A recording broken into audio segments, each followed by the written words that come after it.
We all know that real estate has created more millionaires than any other industry on the planet.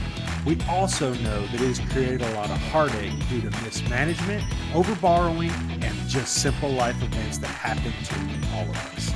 Welcome to the Cash Flow Pro podcast. My name is Casey Brown, and I am your fearless leader. And although we might be bourbon sipping and at times foul-mouthed Southerners, we will always do our best to be honest, straightforward, and due diligent with all of the information we pass along to you. Welcome to the show. Hey there, and welcome to today's episode of Cash Flow Pro, your daily real estate investing podcast and YouTube channel. I'm here today with Catherine Gray, the host of the Invest in Her podcast, and also I think it's owner of She Angel Investor. Is that correct?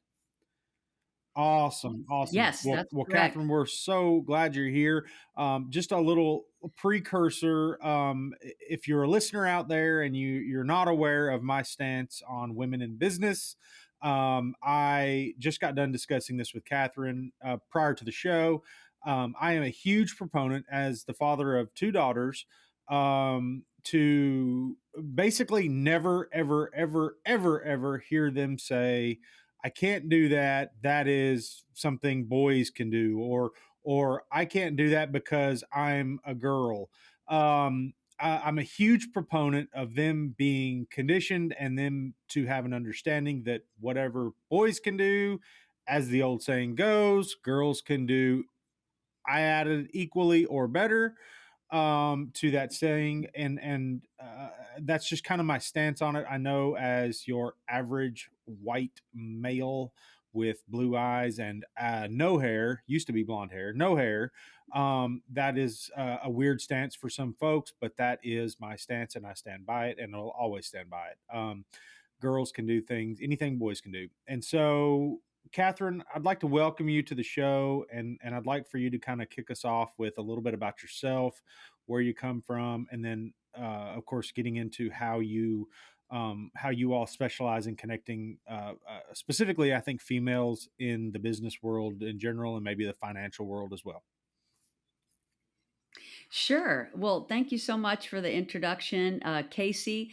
We need more dads like Well, you. So that let's start with that. That's how we need to raise young men today. That women and men are equal, and that means, and this is my daily mission, is that we are equally funded.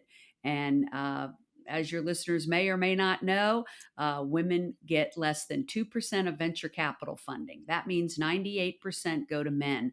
Talk about an imbalance. And so, everywhere I get a chance to have a platform like yours today, and thank you for that, certainly. I like to bring awareness to that fact because it's unfair, it's unequal, and it leaves a lot of brain power and innovations on the sidelines that aren't getting investment. So, every day, She Angel Investors is about how do we connect women founders to funding. Sure. That's great. And Yeah. and of course um we're all aware of I'll be honest, I think in the last just call it 365 days, um in general, especially in the sports arena, I know there's probably been more change in equalizing a lot of things, especially things that have government funding and so on. I think there's been probably more change in equalizing a lot of sports opportunities as far as the NCAA and as far as like the soccer just here just recently said they're going to pay the women the same as they do the men. Now, of course, we all know that some of the nuances of government funding kind of things can, we all know that's something that may or may not get completely done or whatever the case is. But I think there's been at least some strides in those arenas, and it's a shame that it's taken a social media platform and in general to get some of that stuff done. I think the biggest thing that rings out to me, and as a father of daughters, was just ripe for the picking of everybody jumping in and saying, "Hey, man, get this right was the NCAA's women's basketball weight room, the weight room differences when they were in the bubbles and whatnot. And so I think that was probably one of the very first things that really opened my eyes because to be quite truthful, it's not something that as again your average white 6 foot tall male that we really ever stop and think, man, that's really not balanced. And it's like I said, it's taking social media channels to get some of that stuff done. Yeah, we certainly are trying to get awareness. I'm actually working on a film about this to raise awareness and educate people about how underfunded women are. And people say, well, why is that? And what it is, Casey, is one of the biggest things is that it's mostly white men that have in the decision making power in the investment world. And so people tend to invest in people they identify with. I did a TED talk about this called Fund Women Save the World. And so like you said, intentionally or not intentionally, it's just people tend to invest in people they identify with. They identify with their products, their thinking. And so we do need more women angel investors, and we need more women in the investment world making decisions that perhaps they would choose something different to invest in than a man would. Nothing wrong with that. This is what makes the world go round. People have different ideologies, they're attracted to different things because of who they are. But the bottom line is if we're going to equal the playing field, then the decision making and the funding needs to come from a diverse group of Sure. people. And so that's really what's going to change it. And so, but like you said, yes, progress in the sports world with now the soccer women being paid the same as the men certainly is some progress. But we have at 2% of venture capital funding, we have a long Yeah. way to Yeah. go. Now when how old is that stat? I mean, is there any has there been any delta in that, like any change? Like was that There started to be change right around the time of the pandemic, and it started to be more. And then after that, with the economy or whatever, there's been a pullback in people investing. And so, of course, that relates to a pullback in the funding for women again. So, no, we really haven't moved that needle. It's why I'm making a movie about it. It's about how do we move that yeah. needle? And so, one of the things is that more women are starting their own funds because I've interviewed if they are the several on this decision show. makers, Matter of fact, I bet I've right? I've interviewed several women who are not only into the syndication world of finding properties, raising money for deals, and I gotta say, it brings a whole new dynamic to it because for one, they're far better looking than I am, and but it brings a whole different dynamic to it simply because some of the creative talk changes. Some of the it's not so much a black and white numbers. Some of the again, it almost brings a whole new like a whole new section of I just talked to a lady the other day who was into hotel conversions, and I thought, man, that is prime. Like that's just something I envision my daughters looking. Not that I'm trying to place them or tell them what to do or because they can do whatever they want to do, but I'm just saying that like it just seems to me like something like that is really like prime for because I don't know. It just seems like my daughters are so like they're way better at decorating and seeing and doing things like that than I ever could possibly be, and I love that dynamic that it brings to it. Well, you know what? Like I said, I really appreciate that you're championing women. We need more men like yourself to do that.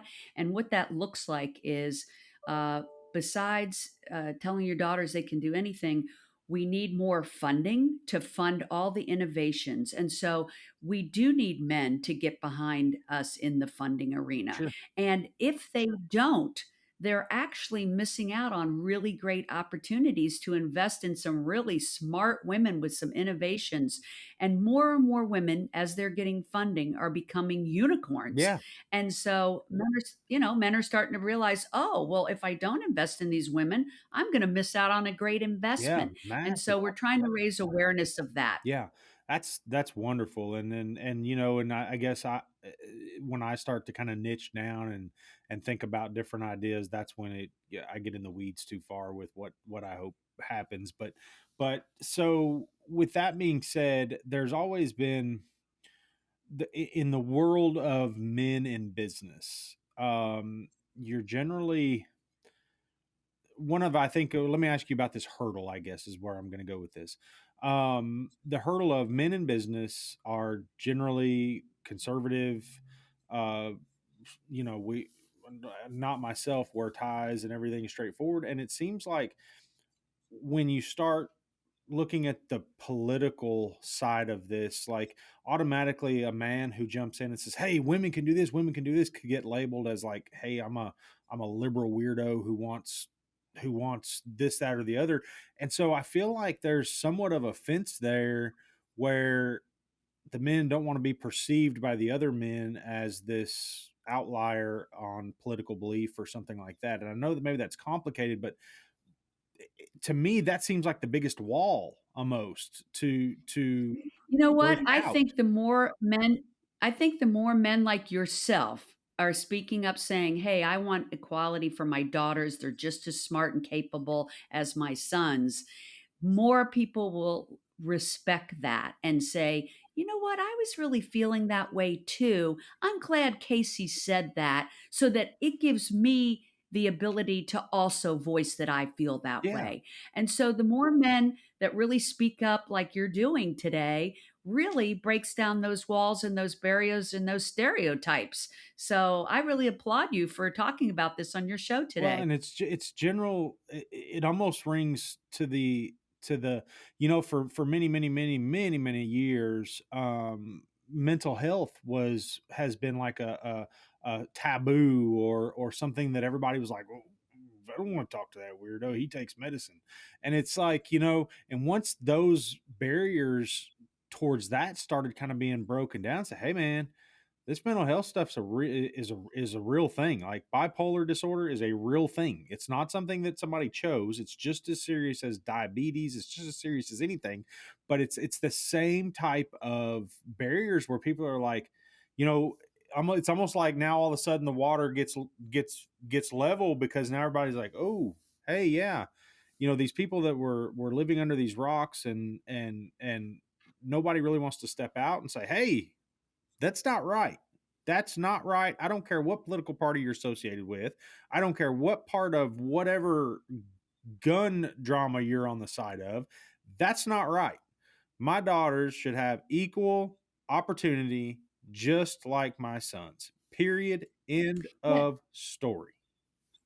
Yeah, your daughters may be the one that has an innovation that really helps impact the planet in a major Yeah. way. It was women that created X-rays, computer programming, refrigerators, uh, uh, air conditioning, central air, fire escapes. It's amazing how little we know about all the innovations of women. And I just wrote an article on that because I think the more we understand all the amazing innovations and inventions that women created that impact your life on a daily basis, the more we understand how we need to fund this generation of women who also have amazing ideas and innovations that will impact your life and the life of generations to come. So let's get behind these Yeah. women and listen to what they have to say and invest in Yeah. them. That's important, and it's important also that we alleviate the barrier of women investing in this venture capital world. We need more women investors. So if there's people in your circle that you're someone's wife or daughter or whatever, you're successful, you should also look at hey, I should become an angel investor. This is a viable way to invest your money, and it can be very lucrative as well as, making an impact with your life. Whatever your purpose is here, maybe you don't have that great invention, but you know another woman that does, Yeah. and you can invest in Well, yeah, her. network and do So, the same things. I mean, and I, I think I want to go back a little bit to the political barriers that I was discussing there a minute ago, and I think that a lot of times it's misperceived as two people go interview for a job, one female, one my daughter, or one male, one my daughter, and they the employer has to give preference to my daughter simply because like she automatically has 60%, male has 40%, simply because she's a woman. And I think that's where some of that stuff gets that's where some of that stuff is justified. I think that's built into a justification for not hiring the female, is because supposedly they're supposed to have preferential treatment. I want my daughter to get the job because she walked in there and she ended up with 60% of it when she started at 50-50. That's what I want. I don't want my daughter to walk in and what happens? and automatically Yes. have And what preferential happens? treatment, I guess is what I'm getting at. That's the political divide. Whereas say, hey, do away with that stuff. Just, hey, if the male's better, the male's better. If the female's better, the female's better. Hire who is their same qualifications. Yeah, and Casey, in the perfect world, I understand what you're saying, but if that system had been working, more women would be higher up in companies as CEOs Sure. and decision makers.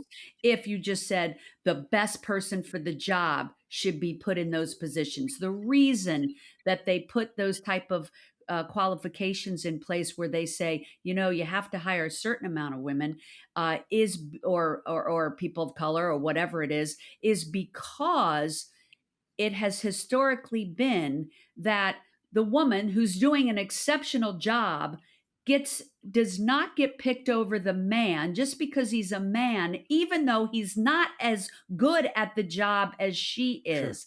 That's why they put things in place like that. And maybe there's no perfect solution, but So that is basically, the you're reason. saying they start at 60-40, and then they have to they create more detriment. I mean, I see what you're saying. So they're getting a little preferential treatment to begin with to make up for what they're not getting at. I guess I see exactly what you're saying. And that makes Yeah, sense. it's a broken system where, if there's no checks and balances in place, the woman just never gets Yeah. promoted. I just talked to a woman the other day. She was like top of her law firm, kicking butt, should have been a partner, and had to walk away because no matter what, the partners who had less experience, less success were elevated just because they're men. So in that case, it's the flip side of what you're saying. It's giving preference to men, even though there's not a law in place that says you have to hire a certain amount of men. But the reason that they put those checks and balances in is to give a fair shot to women who normally get passed over no matter how great a job they're Sure. doing. And so, yeah, there's no perfect scenario, but that's the reason for Yeah. that. Yeah. And that makes sense. And then the thing is that a lot of people will the disconnect would definitely come in the fact that somebody actually has to stop and listen and acknowledge that, hey, maybe that's right, because people have a hard time acknowledging that, whoa, maybe my way of thinking was wrong, or maybe my way of thinking wasn't exactly the way I thought it should. I wasn't exactly as right as I thought I was. And so it makes perfect sense when you explain it like that. And I think there's definitely a disconnect in people actually stopping and applying logic to say, hey, and as we're well aware, several years ago, baseball jumped into the analytics game. Like they were one of the very first sports worlds to jump in and say, hey, these analytics basically mean things like if there's so many home runs a year, there's going to be, give or take, that many home runs over the next 100 years. So what are we going to do to change whatever? And it's the same thing when you start looking at the stats, and the statistics don't lie. And when you start looking at that, and again, I'm not saying that everybody goes out and now you all of a sudden have to hire two. Everybody's required to have two women for me to do business with or whatever. I'm just simply saying, like, hey, some of these creative minds are in the heads of little girls right now, um, and and and Yeah. that's what is so that's my thoughts anyway. Is just that, just hey, Well, and talk about analytics. I mean, the research shows that companies that have both men and women in their top management positions tend to be more profitable and more successful because each of the entities brings a different aspect to the table, and companies need both perspectives. Like you said, men and women think differently, but they each bring something different to the table that make it great, just like in a family, you know. And so it's important to have both perspectives sure, at the sure, table, and that's really what those laws are saying is, hey, 50% of the people are men, 50% are women. The brain powers in both camps. Let's have both in decision making arenas in these yeah, companies. Same thing in the venture capital world. You can't tell me that only 2% of women have great ideas and innovations and 98% come from men. Boy, it's so lopsided that we are missing out on so many creations and innovations that women could be bringing to the table, that all we're saying in this conversation is, men, if you invest in the venture capital world, if you're a limited partner or you're an angel investor, consider investing in women's innovations, whether you understand them or not. Just, canvas your daughters, canvas your sisters, your friends, and see if that product makes sense to them, even if it doesn't make sense to you. And then you could invest in them, because just because we need to turn the tide and everyone wants to be on the side of making things right and making things better, no matter which your political views. You're right. It has nothing to do with politics. It has to do with just having equal footing for your daughters, sisters, wives, and yep, friends. that's exactly right. And another part of this, I feel like, and maybe this is, and I don't know the stats on this, so I may be speaking completely out of left field here, but it seems to me that my generation, which I'm 40 years old at this point, it seems to me like this generation that I'm part of is spending, the when Kobe Bryant was killed, there was the hashtag girl dad, and I think that particularly spoke to a lot of us that are involved in our daughters' lives, that are involved in volleyball, that are involved in my daughter playing soccer, that are involved in a lot of these things. And I feel like my generation may be a little more connected to our 8 to 15-year-old daughters right now. Like, I know I'm more connected with my 8 to 15-year-old daughters right now than my father ever was to me, and we were both male. And so as I see that, and I see that they have potential, I'm wondering what kind of change that's going to bring as these girls that are 8 to 15 right now in 2022, in 20, just say 2035, when my youngest daughter is 21, what kind of changes is that going to lead towards in everything? Hi, this is Casey Brown, host of the Cash Flow Pro podcast and YouTube channel. Have you been thinking about investing in real estate but just don't know where to begin? I'd like to help by inviting you to check out our website at www.3000capital.com. There you will find an array of material that will help you learn all about real estate syndication. And while you're there, be sure to check out our free video series download titled 5 Must-Know Keys to Success in Passive Real Estate Investing. I'd also like to personally thank you for making Cashflow Pro part of your day. Now, back to the show. Everything, just a father involvement. I mean, I know the stats are there for or for teen pregnancy versus father involvement. And so I'm hoping that some of this is going to push forward with just, and I see that with all of the other dads that are standing on the sideline with me. Okay. Hollering at my Mhm. daughter, I'm hollering at my daughter playing soccer to hustle up, get going, make things happen just as much as I am my son when he's swinging the damn bat. where it's and again, I am standing on that sideline with 15 other dads that are doing the same thing, and I just don't remember seeing that when I was young. Now, I wouldn't have been looking either, but the father involvement No, I agree is with you. completely different. It's completely different in this age.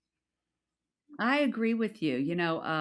I agree with our parents' generation. They really didn't participate or come cheer us on as girls or boys. But you're right. This generation is more interacting with both their daughters and sons in sports and so forth. I see it with my sister's family and so forth. And you're right. That does make a difference. And yeah, hopefully change is coming. It's slow, but one of the things is shows like this and the movie I'm making and the podcast conversations, that we're having Yeah, it's not to bring taboo. It's awareness. not taboo to Yeah, cheer on the women. It's right, not. right. I have an ex-wife, and the easiest thing in this entire world would have been to completely condemn all women based on whatever my experiences were, when in fact, just just just be nice, just be friendly. And you know what? And we all get along. Everything's, it's just it just doesn't have to be like that. And I think a lot of times that happens and people just they feel that burn and it's like they're ruined forever as far as support. Yeah. And and I don't understand like you said, if a male was watching this and would not be supportive of you supporting your daughters, it doesn't make sense to me. Their mother brought them into the world. I'm sure they have sisters, daughters, friends. Why wouldn't they want to champion those women? It doesn't take away from men to champion the women. It just uh, makes it better for everyone to have an equal opportunity and to cheer each other on. And like you said, as in politics, we need to just listen to each other, see where each other's coming from. But hopefully, this is one thing that we can all come together on, and that is why not have equality for women, equal pay, Yeah. equal Yeah, and opportunity, equal funding. give their political beliefs the same weight that you give a male's. I mean, don't just automatically consider somebody a liberal wacko or a conservative moron or whatever you want to call just because they support one issue or another on both sides. It's not it's far too divisive of a world to then be divided. You're actually dividing it into two additional spots there. And so anyway, you could talk about it all day long and I could too. I know it's just something that I'm really after is my daughters again earning the quality the same or earning their position the same as they do, but being given the same treatment as anybody else. And that's that. I want to see them be successful, whether it be in business or whether it be in working a cash register. I don't care what they do. I want them to do what they do to the very best of their abilities and be the top of whatever it is they're working on.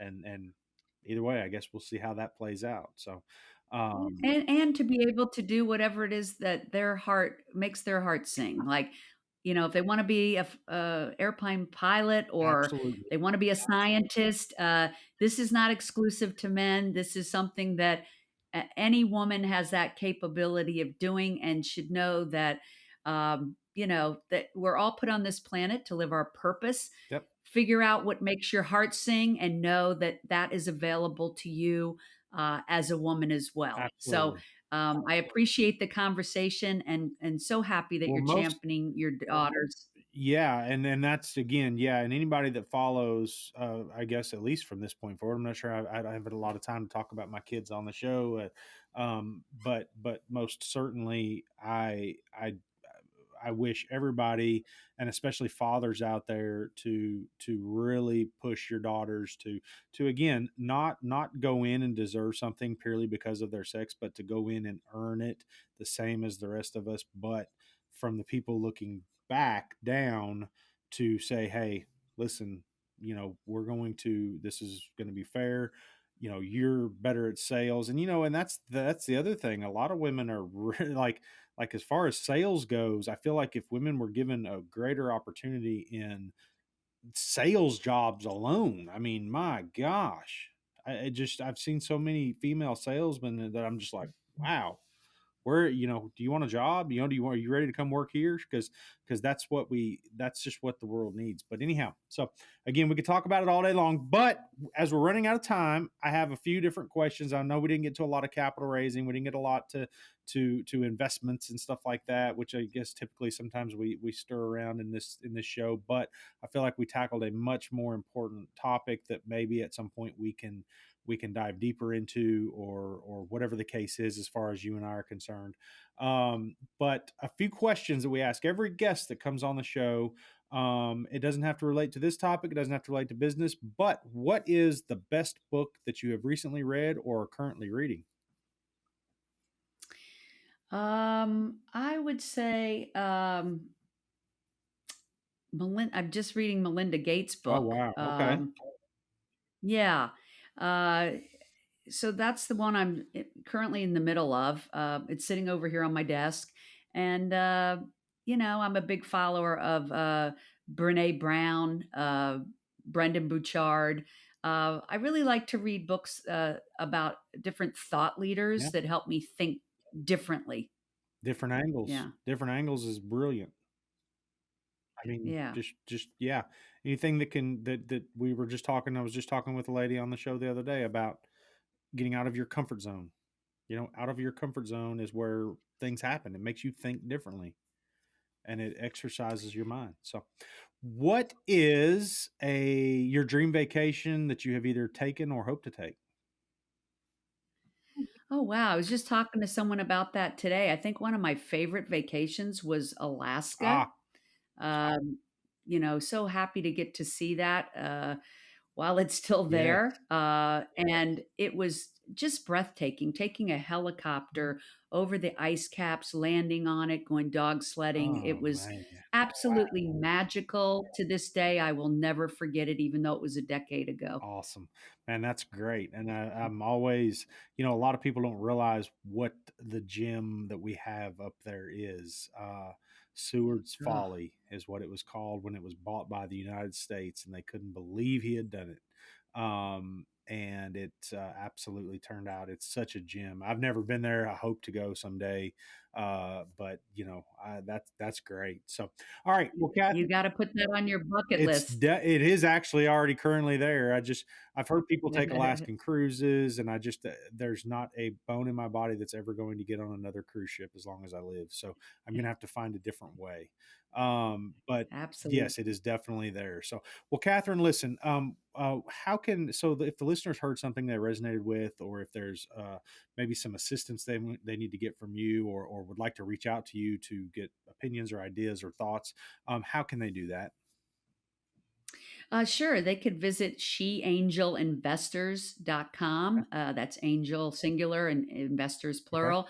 And we have a lot of information on there. I have an e course called Six Ways to Fund Your Business, which is funding made simple for female founders. It can be found on our website as well as the podcast, Invest in Her. So, yeah, we'd love to hear from people and have them sign up for our information that we send out on a monthly basis. And just really appreciate being on your platform today, Casey. You've really approached things in a different way than the typical podcasters that I've been on their shows, and I really appreciate you opening up a Well, dialogue. certainly, certainly, and we hope this is a dialogue that continues, and I know that my daughters will certainly be grateful for it someday. I hope so. Well, listen, well, thanks again, and I hope everybody has a wonderful rest of the day. And thank you for being on the show, Catherine. Cashflow Pro is hosted by Casey Brown, founder and CEO of 3000 Capital, a commercial real estate investment firm committed to providing its investors with ongoing cash flow and helping them build long-term wealth. If you enjoyed today's podcast, make sure to hit that subscribe button so you'll be notified about all our future episodes. You can find more information about us and our investment philosophy by clicking the link in the show notes below. Thanks for listening.